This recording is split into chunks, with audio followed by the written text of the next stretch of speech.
Ho, ho. Happy holidays! Santa here from the North Pole. I'm taking a quick break from my holiday preparations, sorting through toys and gifts, because I wanted to brighten your day with some fun and entertainment from one of my dear friends. Let me introduce you to my friend, Ben Zabin. Ben will be doing a magic set, including a trick with everyone's favorite elf, Dash. Take it away, Ben. Hello everybody, hi! My name is Ben Zabin, I'm a magician, and I'm really excited to get to be here with y'all today. Santa, you're the man, thank you so much for having me. We're gonna do some magic tricks, but before we do that, we gotta do a little bit of a warm-up. And the best warm-up I know is from my dad. My dad, he's an eye doctor, and he's got this vision test that he does for his patients. This is just a marker and a piece of cardboard with one spot on this side. There's 4 spots on this side, there's 3 spots on this side, and there's 6 spots on this side. That happened quick, I'll do it again. There's 1 spot on this side, 4 spots on this side, 3 spots on this side, and 6 spots on this side. Okay, don't go running to get glasses, y'all. This is not a vision test, just a magic trick. I'll show you how it works. On this side, there's really 2 spots. Yeah, to show it as 1, you just put your hand over that spot. Looks like there's 1. To show it as 3, you put your hand over that empty space, and it gives this optical illusion like there's 3, but really, there's nothing there. It's an optical illusion. That's all magic is. We cheat. That's it. Now, on the other side, there's really 5 spots. Yeah, to show it as 4, you put your hand over that spot. Looks like there's 4. To show it as 6, again, you put your hand over that empty space, and it gives this optical illusion like there's 6, but really, you guys know that. I'm just cheating. There's nothing there. You're just covering up nothing. Now, if you go home and make this, and it's really easy. All you need is just some marker, cut up some cardboard, and that's it. If you go through the motions, sometimes if you get good at going through the motions, if you get really good, you can start to show that there really are 3 spots on one side and 6 spots on the other side. And it's pretty convincing. It really does look like there's 3 on one side and 6 on the other side. But of course, y'all know that this whole trick works simply because you're covering up that blank space. It's just an optical illusion. And of course, since there's 2 spots on this side, that means that on the other side there's, there's actually 8 spots. Yeah, but don't feel bad if you miss those 8 spots, because that probably means you missed the fact that there is nothing on that side, and that means we are ready to start the magic part of the day. You know, I really do feel like every magic show should have a takeaway. So the takeaway for today's little performance is, I want to teach you guys how to do a trick. And I'll show you how this one works. I'll perform it for you first, and I'll teach you how it works. It's really, really easy. All you need for this trick is a red little Christmas cloth, a handkerchief. All you do is you take the handkerchief and you push the handkerchief into your hand, right down in there. Once that handkerchief goes all the way in your hand, all you have to do is give it a snap and a wave, and that handkerchief turns into an egg. But not only that, a handkerchief travels all the way down into the pocket. And from here in Portland, Oregon, where I am, I can tell that y'all at home are not that impressed.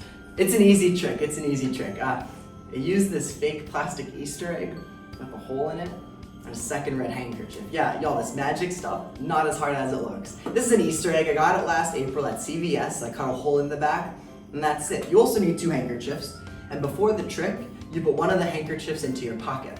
Right down in there. That fake plastic Easter egg with the hole, that goes over here in this pocket, and that second red handkerchief, that goes in here. So you reach into both of your pockets, kind of like you're looking for the handkerchief, but really, you're gonna sneak out that fake egg with the hole and hide it in your hand, make sure people can't see it. And you're gonna take that out at the same time that you take out that second red handkerchief. So you tell the people at home that you're putting the handkerchief into your hand, but really, it's going right over there, into the hole of the egg. Once it's all the way down in there, all you have to do is give it a snap and a wave. It doesn't do anything, but Santa seems to like it. You can show that it's turned into an egg, reach into your pocket, pull out that handkerchief, and there you go, that's it. There is one downside to this trick. There's one downside.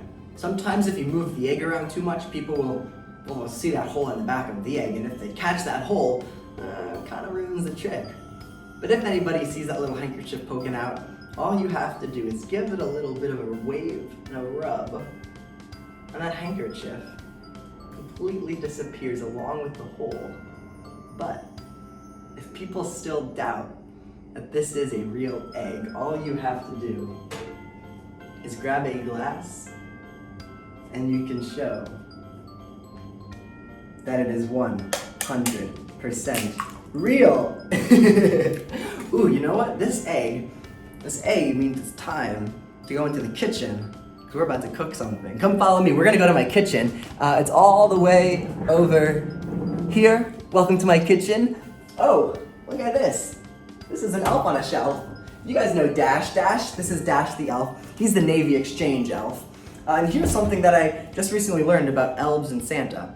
You know how you're supposed to leave out cookies and milk whenever Santa comes to the house? Well, here's what I learned. The cookies, they're all for Santa. Santa loves his cookies, which is why he's, but the milk is actually for the reindeer and the elves. The reindeer drink the milk because that's what makes them strong enough to fly, to sleigh all around the world.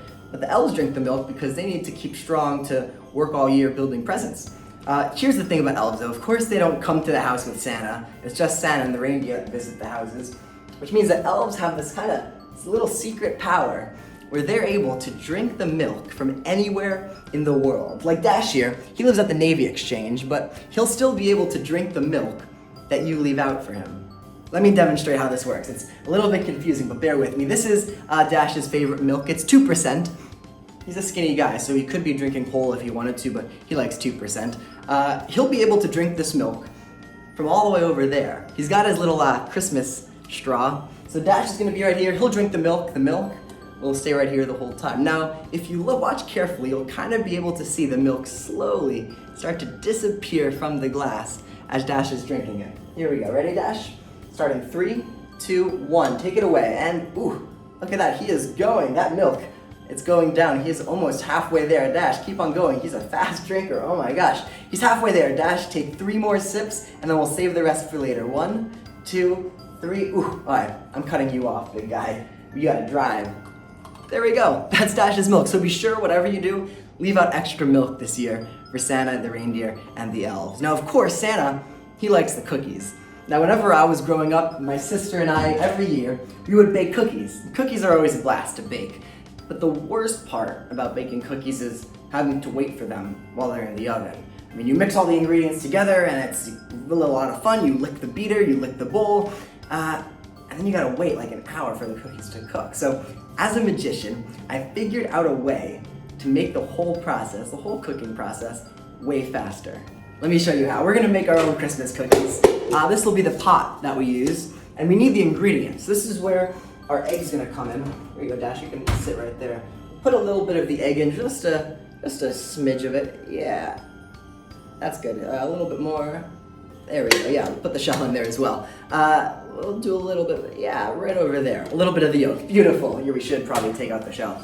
A little bit of yolk, we need some sugar, we need some flour. That's what these are. This is a little bit of flour. We will pour some of that into the pot too. And we will get some sugar.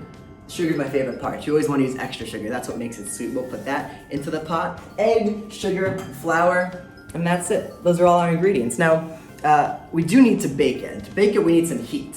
And to bake it, we'll use some of this lighter fluid. Kids, don't try this at home. This only works for magicians. Here, we'll pour some lighter fluid into the mix of the flour, the sugar, and the egg. Ooh, this is a lot of baking. A lot of lighter fluid. All right, I think that might be too much. We'll add a little bit extra. Now the cooking process. The cooking process, it takes 5 seconds. I've managed to get the whole cooking process down to 5 seconds. And this is what it'll look like. 5 seconds, we'll get these cookies baked for Santa.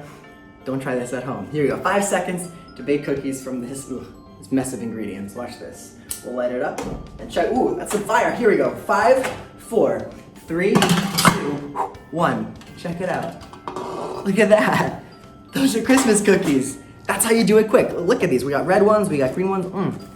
Oh, shoot. I'm sorry. I forgot I gotta save those cookies for Santa. Those are good though. You know, y'all, I've got one more trick to show you. And this is a very special trick to me. It's special because my grandfather, he was an amateur magician. And every year around the holidays, he would come over to my family's house and he would do magic tricks for my sister and I. The first time I saw him do tricks, I was 8 years old. And this is the trick that I remember first seeing from him. I'll bring you guys over here into my living room. This is the first trick that I saw from my grandpa. He would gather my sister and I around the kitchen table, and this is the trick he would do. My grandpa called this trick the cup and the bottle trick. My grandpa said that the cup would switch places with the bottle, and and the bottle would switch places with the cup. This is what it looked like to me as an 8-year-old. Cup switching places with the bottle, bottle switching places with the cup. Here we go. 1, 2, 3.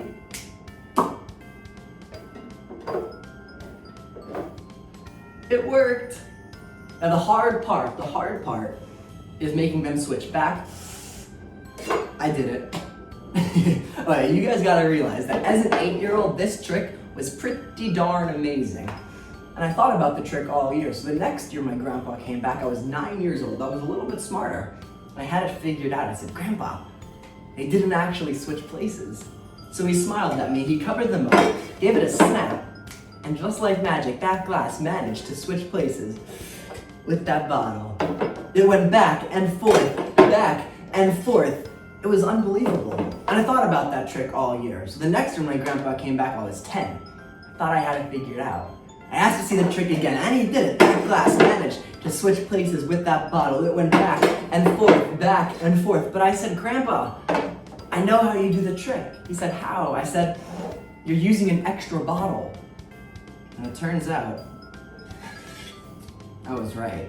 You see, my grandpa said that these are glass bottles, so whenever he's traveling with them, you always gotta pack a spare, just in case one breaks. So, in order to prove that he was really just using that one bottle, he took out a white handkerchief. And then my uncle tied the handkerchief. My grandpa tied, it's a made-up story, it doesn't matter, right around the neck of the bottle. This will kind of be a marker for that bottle. And check this out, that cup still manages to switch places with that bottle. It goes back and forth. Even without the handkerchief, that cup still switches places with that bottle. Let's switch things up a bit. I'll take the handkerchief, we'll kind of push it all the way down to the bottom of the bottle, give it a tap, and it jumps right back up to the top. And still, that cup manages to switch places with that bottle. So, I'll let you guys in on a secret. To make this trick happen, I don't just use that one extra bottle. Oh no, in order to make this trick happen, I gotta use 3 bottles.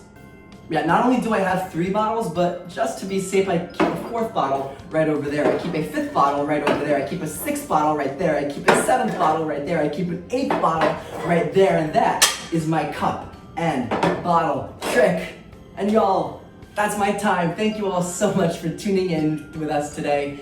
I've had a lot of fun with y'all. Santa, back to you, my guy. Thanks for having me. Thanks, Ben. You know, Santa knows a little something about magic too.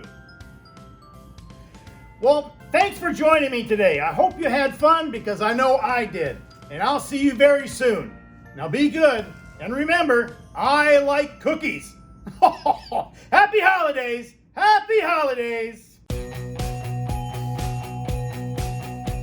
The holidays are here, they're gonna spread a little cheer to all of those serving around the world.